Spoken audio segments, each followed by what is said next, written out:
Assalamualaikum warahmatullahi wabarakatuh. Halo anak-anakku yang ganteng-ganteng dan yang cuanti-cuanti. Gimana punya kabar? Kita jumpa di dunia daring ya. Sebelum kita masuk pembahasan, Pak Ade mau berpantun dulu nih. Tegar apel ke rumah pacar, Autiokoh datang untuk mengejar. Jika ingin tambah pintar, tentu kita harus belajar. Tinggi badan amat semampai, kayak Nazifah kali ya. Susi pergi mengambil tas, rajin belajar pangkal pandai, semangat terus, jangan malas. Oke anak-anakku sekalian, pada kesempatan kali ini kita akan mencoba untuk mengupas tentang proses terbentuknya pemerintahan Indonesia. Kita ketahui semua bahwa Indonesia merdeka pada tanggal 17 Agustus 1945. Pertanyaannya, apakah Indonesia sudah memenuhi syarat sebagai sebuah negara? Nah, apa sih syarat-syarat untuk menjadi sebuah negara? Oke, check it out. Kita akan kupas tentang syarat untuk menjadi negara. Untuk menjadi negara tentunya memiliki 4 syarat. Ya, yang pertama adalah wilayah. Wilayah berupa daratan dan lautan maupun udara yang mempunyai batas alam seperti gunung, laut, pegunungan dan lain sebagainya. Apakah Indonesia punya wilayah? Punya dong, dari Sabang sampai Merauke itulah wilayah Indonesia. Kemudian yang kedua adalah rakyat. Rakyat merupakan sekumpulan orang yang disatukan oleh rasa persamaan yang secara bersama-sama berada di suatu wilayah tertentu. Apakah Indonesia memiliki rakyat? Kita semua bangsa Indonesia adalah rakyat. Indonesia memiliki rakyat. Oke, untuk yang ketiganya adalah pemerintah yang berdaulat. Pemerintah yang berdaulat mempunyai kekuasaan tertinggi untuk mengamankan, mempertahankan, mengatur, serta melancarkan tata cara penyelenggaraan pemerintah. Pemerintah dalam arti luas meliputi seluruh lembaga kekuasaan legislatif, eksekutif, dan yudikatif. Sedangkan dalam arti sempit meliputi kekuasaan eksekutif dan unsur deklaratif. Nah, ini nanti poin yang ketiga ini yang akan kita kupas. Dan syarat yang keempat adalah pengakuan secara de facto. Apa yang dimaksud dengan de facto? De facto yaitu berdasar pada fakta yang sudah memenuhi syarat seperti rakyat, wilayah, dan pemerintahan yang berdaulat. Nah, pada saat Indonesia merdeka belum ada pengakuan. Sebelum akhirnya nanti muncul Mesir, kemudian India mengakui tentang kemerdekaan Indonesia, mengakui proklamasi kemerdekaan Indonesia pada tanggal 17 Agustus 1945. Nah, itu tadi syarat untuk menjadi sebuah negara. Oke, selanjutnya kita masuk ke pembahasan proses terbentuknya pemerintahan Indonesia. Tentunya kalian semuanya masih ingat bahwasannya Indonesia memiliki organisasi yang bernama PPKI, Panitia Persiapan Kemerdekaan Indonesia, dalam bahasa Jepangnya yaitu Dokuritsu Junbi Inkai. PPKI atau Panitia Persiapan Kemerdekaan Indonesia adalah badan khusus yang dibentuk untuk mempersiapkan kemerdekaan Indonesia. Awalnya PPKI dibentuk sebagai pengganti dari BPUPKI, Badan Penyelidik Usaha Persiapan Kemerdekaan Indonesia. Namun BPUPKI ini dibubarkan karena dianggap sudah menyelesaikan tugasnya. Mungkin ada yang berpikir kenapa dalam membentuk negara Indonesia tidak melalui pemilu. Gimana mau pemilu, orang struktur pemerintah juga belum ada.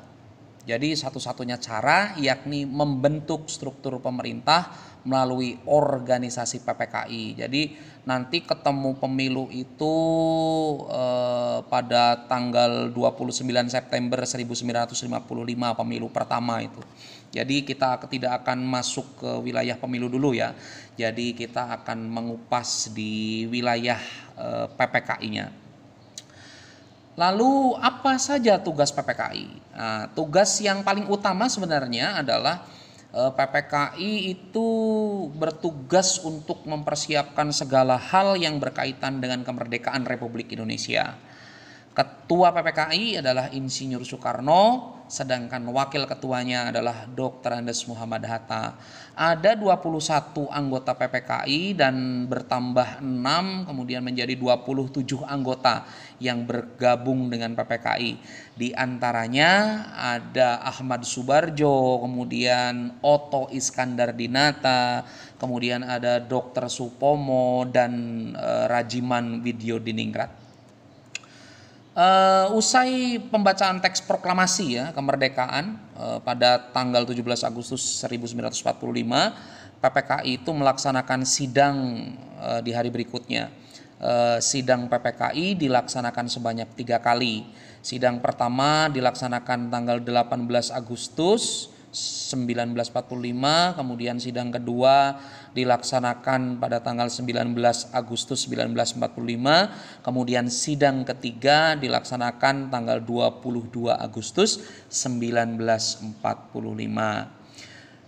Dari sidang PPKI yang dilaksanakan 3 kali ini pada tanggal 18, 19, dan 22 Agustus 1945, tiap sidang menghasilkan ide, gagasan, dan keputusan berbeda yang dibahas meliputi pembentukan konstitusi, struktur pemerintahan, komite nasional, dan pasukan negara. Selanjutnya, apa saja sih hasil sidang PPKI? Hasil sidang PPKI pertama yang dilaksanakan pada tanggal 18 Agustus 1945, 1. Mengesahkan Undang-Undang Dasar 1945 sebagai konstitusi negara. Selain itu juga dilakukan revisi Piagam Jakarta, di mana kalimat ketuhanan dengan kewajiban menjalankan syariat Islam bagi pemeluk-pemeluknya diganti menjadi ketuhanan yang Maha Esa. Kemudian yang kedua, mengangkat Soekarno sebagai presiden dan Muhammad Hatta sebagai wakil presiden. Ini berdasar atas usulan Oto Iskandar Dinata secara aklamasi ya. Insinyur Soekarno terpilih sebagai presiden Indonesia pertama didampingi oleh Dr. Andes Muhammad Hatta sebagai wakil presidennya. Kemudian yang ketiga, membentuk komite nasional. Sidang PPKI juga memutuskan pembentukan sebuah komite nasional. Fungsi komite nasional ini adalah untuk sementara membantu tugas-tugas presiden sebelum dibentuknya MPR dan DPR. Oke, kemudian apa saja hasil sidang PPKI yang kedua yang dilaksanakan pada tanggal 19 Agustus 1945? 1. Membentuk pemerintah daerah yang terdiri dari 8 provinsi. Hasil sidang PPKI kedua salah satunya adalah pembentukan pemerintah daerah. Indonesia dibagi menjadi 8 provinsi, di mana tiap provinsi dipimpin oleh seorang gubernur sebagai kepala daerah. Adapun 8 provinsi yang dibentuk beserta nama gubernurnya adalah 1. Provinsi Sumatera, gubernurnya Teuku Muhammad Hasan. 2. Provinsi Jawa Barat, gubernurnya Sutarjo Kartohadikusumo. Kemudian 3. Provinsi Jawa Tengah, nama gubernurnya Raden Panji Suroso. Keempat, Provinsi Jawa Timur, nama gubernurnya Raden Aryo Suryo. 5. Provinsi Sunda Kecil, nama gubernurnya I Gusti Ketut Puja Suroso. Kemudian yang ke-6, Provinsi Kalimantan, gubernurnya Insinyur Pangeran Muhammad Nur. Ke-7, Provinsi Sulawesi, yaitu gubernurnya Mr. J. Ratulangi. Kemudian yang terakhir, Provinsi Maluku, nama gubernurnya Dr. Latuharhari. Nah, setelah membagi wilayah Indonesia menjadi 8 provinsi, selanjutnya yang kedua adalah membentuk komite nasional di tingkat daerah di tiap-tiap provinsi. Mulai dari Sumatera, Jawa Barat, Jawa Tengah, Jawa Timur, Sunda Kecil, Kalimantan, Sulawesi, dan Maluku. Semua dibentuk yang namanya Komite Nasional Daerah. Nah, yang ketiga yaitu membentuk 12 kementerian dan 4 menteri negara. Pembentukan 12 kementerian kabinet di tiap departemen serta 4 menteri negara non-departemen. Berikut merupakan nama-nama menteri dan departemen yang dipimpin pada Kabinet Republik Indonesia yang pertama. Kita lihat, ini dia, eng ing eng.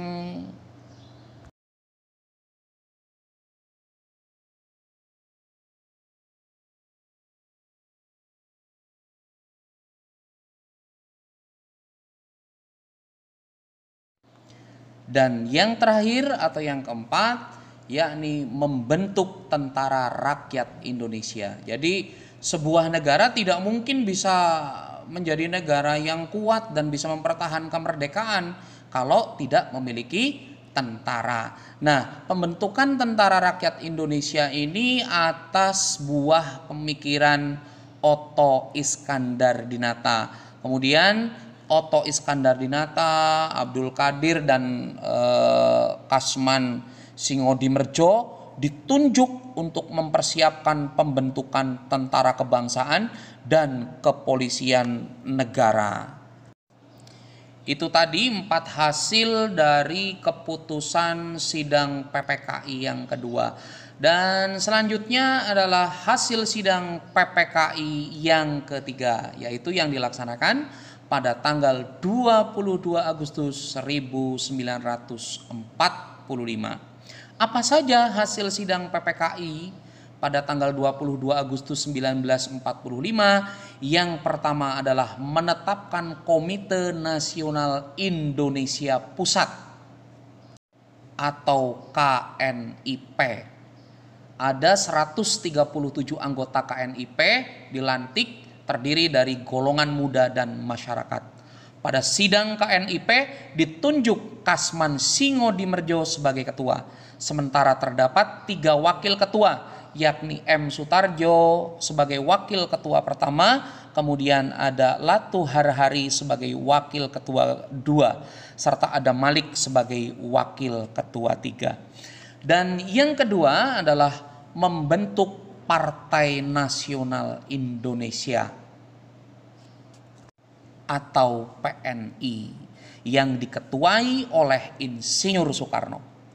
Pembentukan PNI awalnya ditujukan sebagai satu-satunya partai di Indonesia. Tujuannya untuk mewujudkan negara Republik Indonesia yang berdaulat, adil, dan makmur berdasarkan kedaulatan rakyat. Rancangan awal PNI sebagai partai tunggal di Indonesia kemudian ditolak, dan pada akhirnya pada akhir Agustus 1945 rencana ini pun dibatalkan, dan sejak itu gagasan yang hanya ada satu partai di Indonesia tidak pernah dimunculkan lagi. Nah, kemudian yang ketiga, membentuk Badan Keamanan Rakyat atau BKR. Apa fungsi BKR? BKR ini memiliki fungsi untuk menjaga keamanan umum bagi masing-masing daerah. Berkaitan dengan pembentukan BKR, maka peta, Laskar Rakyat, dan heiho semua resmi dibubarkan. Pembentukan Tentara Kebangsaan Indonesia harus dilakukan segera demi kedaulatan negara Republik Indonesia. Dan BKR ini nanti bertransformasi menjadi Badan Keselamatan Rakyat, kemudian Badan Keamanan Rakyat, kemudian nanti bertransformasi lagi menjadi TNI, kemudian berubah menjadi ABRI, dan kembali menjadi TNI. Nah, itulah tadi referensi sejarah Indonesia mengenai hasil sidang PPKI pertama, kedua, dan ketiga mulai tanggal 18, 19, dan 22 Agustus 1945. Hasil sidang PPKI memiliki fungsi dan peranan penting dalam keberlangsungan dan kedaulatan Republik Indonesia sampai saat ini. Dari pemaparan tadi bisa ditarik kesimpulan bahwasannya bangsa Indonesia memproklamasikan kemerdekaan atas kemauan sendiri dan kekuatan sendiri. Indonesia tidaklah seperti Malaysia yang diberikan kemerdekaan oleh Inggris. Indonesia tidaklah seperti Filipina yang diberi hadiah kemerdekaan oleh Amerika. Indonesia tidak seperti Singapura yang diberikan hadiah kemerdekaan oleh Inggris. Indonesia merdeka atas kemauan sendiri dan kekuatan sendiri. Dan juga bangsa Indonesia merupakan bangsa yang pertama memerdekakan diri sebagai pelopor bagi bangsa Asia dan Afrika lainnya. Nah, anak-anakku sekalian yang saya cintai dan yang saya banggakan, kita harus bangga menjadi rakyat Indonesia, bangsa yang merdeka, berdaulat dengan kebinekaan dan kekayaan alam yang melimpah. Kita semua harus menjadi anak bangsa yang unggul, menjadi anak bangsa yang berkualitas sehingga bisa memposisikan diri sebagai negara kuat dan maju. Untuk itu, tugas kalian adalah belajar dengan sungguh-sungguh agar menjadi anak bangsa yang dapat dibanggakan. Oke, dari pemaparan tadi ada satu hal yang menarik, yakni di poin hasil sidang PPKI ketiga. Salah satunya adalah membentuk Partai Nasional Indonesia. Rancangan awal PNI sebagai partai tunggal di Indonesia kemudian ditolak. Pada akhir Agustus 1945, rencana ini pun dibatalkan dan sejak itu gagasan yang hanya ada satu partai di Indonesia tidak pernah dimunculkan lagi. Nah, menurut kalian, mengapa rancangan PNI partai tunggal ditolak? Nah, silahkan ketik pendapat kalian dengan mencantumkan nama. Misal nama, siapa, kemudian pendapatnya apa. Oke, itu saja yang bisa saya sampaikan dan mohon maaf jika ada hal-hal yang kurang berkenan. Mudah-mudahan hari-hari kalian selalu diiringi dengan kebahagiaan. Terima kasih. Assalamualaikum warahmatullahi wabarakatuh.